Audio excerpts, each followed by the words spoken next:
Ya estamos de regreso aquí en Ángulos y como les dijimos antes de la pausa, vamos a platicar acerca de la reforma energética que está promoviendo en estos momentos el gobierno de la República que encabeza Enrique Peña Nieto. Y bueno, pues para platicar acerca de eso tenemos el gusto de dar la bienvenida a Jorge Rocha. Bienvenido, Jorge. Ricardo, buenas noches, bienvenido a tu auditorio y gracias por la invitación. Y como cada lunes estaría con nosotros Enrique Tucen, lamentablemente tuvo un asunto de última hora que atender, no nos puede acompañar, pero vamos a platicar contigo, Jorge, y más adelante tendremos un enlace con el líder del PRD, Juan Carlos Guerrero Fausto, para que nos cuente acerca de la postura de su partido, porque ya desde este fin de semana iniciaron una consulta que muy próximamente van a llevar a cabo aquí en Jalisco sobre la reforma energética. Pero quisiera empezar contigo, Jorge, preguntándote, ¿qué se plantea y si lo que se plantea es lo que públicamente se está diciendo o si hay algo oculto como algunos sectores de la sociedad hacen ver? Mira, Ricardo, ese tema que estás tocando es sumamente importante. Bueno, para empezar, hay tres planteamientos de reforma que están puestos sobre la mesa. Obviamente, el primero es el del presidente Peña Nieto, al cual ya se sumó el PRI como completamente, lo asume como partido político, incluso diciendo que si es necesario defender esa propuesta en la calle lo van a hacer, lo van a realizar. Pero esta propuesta fundamentalmente consiste en abrir hacer lo que le llaman los contratos de utilidad compartida con iniciativa privada en el caso de Pemex y también permitir la inversión privada en la Comisión Federal de Electricidad. Digamos que serían los dos puntos centrales de la propuesta de Enrique Peña Nieto. Cabe señalar que esto de utilidad compartida no queda claro efectivamente qué es. Bueno, en algunos medios se ha señalado que la utilidad compartida implica que el gobierno le pagaría a estas empresas en dinero lo que invirtieran, otros incluso hablan de que será en especie. Se ha hablado, por ejemplo, de la posibilidad, por ejemplo, en el caso de las gasolinas, de que empiecen a aparecer negocios de empresas transnacionales que también puedan suministrar este servicio. Pero digamos, desafortunadamente no ha habido un debate y una información clara al respecto. Lo que tenemos por parte del gobierno de la República, pues es una tremenda campaña publicitaria, tanto en medios de comunicación, en prensa escrita. Que básicamente lo que hace es repetir el mensaje aquel de algunos minutitos que en cadena nacional lanzó el presidente Peña Nieto, ¿no? Así es, sí, fundamentalmente es eso. Obviamente no informan sobre lo que es la reforma, solo hablan de las bondades de ella. Entre ellas afirman de que, por ejemplo, va a haber una baja en los precios de la luz, de la energía eléctrica al usuario final, también del gas natural, también habría reducción en ese sentido, y que ahora sí las ganancias de Pemex serían utilizadas para hacer la palanca del desarrollo nacional. Vamos a decir, esas son las tres grandes bondades que está planteando el presidente, junto al aseguramiento de del suministro de energía en el país. Esa es la propuesta, obviamente tiene muchos bemoles, lo comentaremos en este programa, pero a eso podríamos reducirla. Hay otra propuesta que es la del Partido Acción Nacional, que presenta también unos días después que Peña Nieto, que es una propuesta más radical. Ellos sí hablan de concesionar el servicio por ejemplo, de la exploración y extracción de petróleo, y además de, que ya particulares empiecen con el trabajo de generación de energía eléctrica.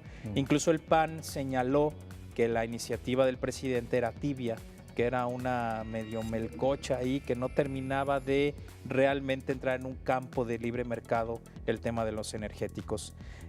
Por supuesto que estas dos reformas implican cambios constitucionales a los artículos 27 y 28, y la campaña de Peña Nieto se ha también basado en unas palabras, y hay que decirlo claramente, descontextualizadas de Lázaro Cárdenas, diciendo que sí había que meter a la iniciativa privada en el tema de generación de energía.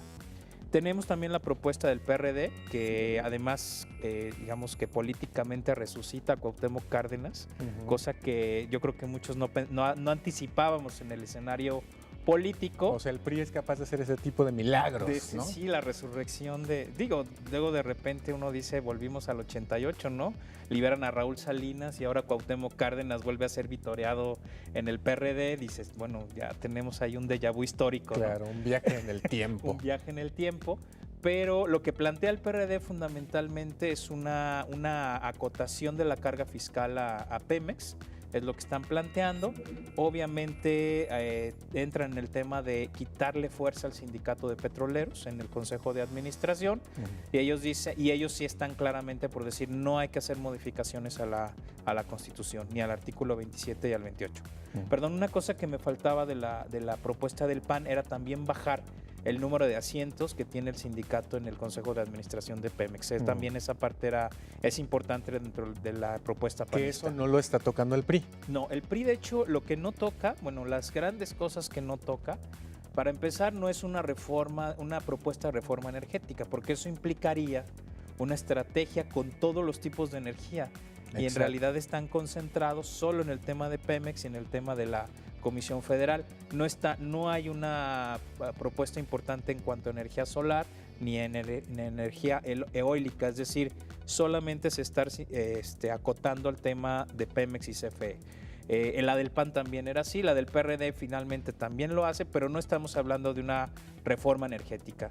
En términos estrictos estaríamos hablando de que es una reforma de Pemex y de la Comisión Federal de Electricidad. Y en ese sentido está repitiendo lo que hizo Calderón. También Calderón habló de una reforma energética, pero lo que hizo fue, digamos, ampliar la posibilidad de hacer negocios en Pemex. Habrá alguna gente que se pregunte, bueno, ¿y qué pasó con eso? ¿Te acuerdas que lo promovía mucho la secretaria de Energía, Georgina, que es que íbamos a ir por el tesorito que teníamos en Aguas Profundas? Así se le bautizó en aquel momento. ¿Eso se aprobó o no se aprobó? Y ahora es lo que está tratando de revivir en parte el presidente En Peña parte Nieto. es lo que se pretende trabajar. Lo que no pudieron nunca aprobar fue esto de la exploración en aguas profundas. Más bien tenía que ver con cuestiones más de refinación, de segundo grado.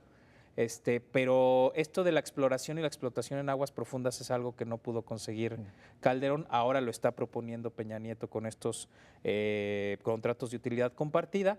Y el gran argumento que plantea el presidente es: Pemex está fiscalmente tronado, no puede más con la carga fiscal, no tiene capacidad de reinversión y por lo tanto necesitamos capital privado que nos ayude a hacer esas nuevas exploraciones y poder sacar ese petróleo que ahorita Pemex no podría hacer. Que ahí es una cosa muy chistosa, porque la reforma fiscal que podría aumentar la base de contribuyentes que pagan o pagamos impuestos para que esa lana se utilice para lo que en este momento se utiliza, lo que reciben de petróleos mexicanos, porque hay que decir que en ese sentido la reforma energética es una falacia de que va a impulsar el desarrollo del país. Ya lo impulsa.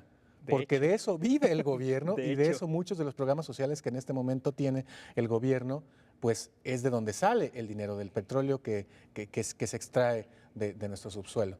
Pero la idea es quitarle esa carga, pero no empiezan por el principio que es ¿y de dónde vamos a sacar esa lana que vamos a dejar de percibir por Pemex? No, de hecho, el principio... Que a lo mejor se podría utilizar para reinvertir, ¿no? No, el principio sería combatir la corrupción hacia dentro de Pemex y hacer una reingeniería de la empresa. Eso en principio, es más, en cualquier empresa privada, lo primero que haces más que hacer este tipo de reformas, que además políticamente son muy complicadas, pues lo primero que hago es arreglar la casa por dentro, ¿no? Más que irme a tratar de reformar la Constitución. Y es algo que no se ha hecho. Mira, por ejemplo, bueno, por otros trabajos que he estado haciendo de investigación, he estado visitando mucho el estado de Tabasco. Y, por ejemplo, ya cuando ves de cerca Pemex, porque además aquí en Jalisco sí nos queda muy lejos, lo que tenemos son las gasolineras, o pero... los ductitos ahí nada exactamente, más, ¿no? pero cuando tú ves un estado petrolero como es Tabasco, pues ahí ves los grandes impactos que tienen las economías locales.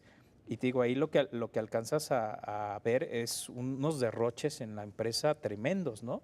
O sea, los tabasqueños, por ejemplo, su mayor aspiración es ser trabajadores de Pemex o ser de estas empresas que les surten ciertos servicios, porque la derrama económica es impresionante. Digo, ahí me comentaban de personas que por cambiar focos en las plataformas ganan 17,000 pesos al mes, por ejemplo. Y bueno, ese dato no me lo dijeron, ese lo conocía a este tipo de personas, ¿no? O un ingeniero también de los niveles más bajos gana 60,000 pesos al mes.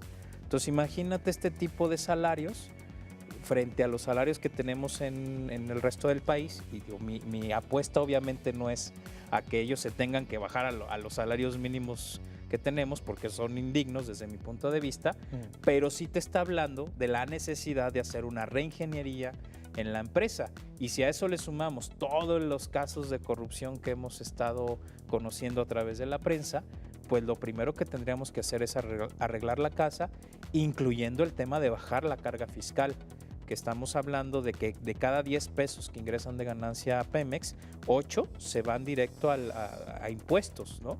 Y realmente Pemex lo que ha hecho es sostener nuestro déficit fiscal y sostener la tremenda burocracia que tenemos. Entonces, para arreglar eso no necesitas cambiar la Constitución. Lo que necesitas es hacer una reingeniería profunda en Pemex, porque además también hay mucho conocimiento adquirido en la empresa de gente que ha trabajado toda su vida en petróleos y que yo dudo mucho que tengamos un problema también de capacidad técnica para hacer estas nuevas exploraciones. Sí, no, por el contrario, no hay mucho, se reconoce que hay mucha posibilidad de tener buena mano de obra en ese sentido y también altamente especializada para puestos directivos o para dirigir incluso las exploraciones que se está diciendo que luego no tenemos capacidad para hacer, ¿no? Vamos a la pausa, después de la pausa seguimos platicando aquí en Ángulos, vamos a abordar el tema de cómo estamos comparado con otros países y también el impacto que tiene petróleos mexicanos en algunos lugares del Golfo, particularmente en Tabasco. Ya regresamos.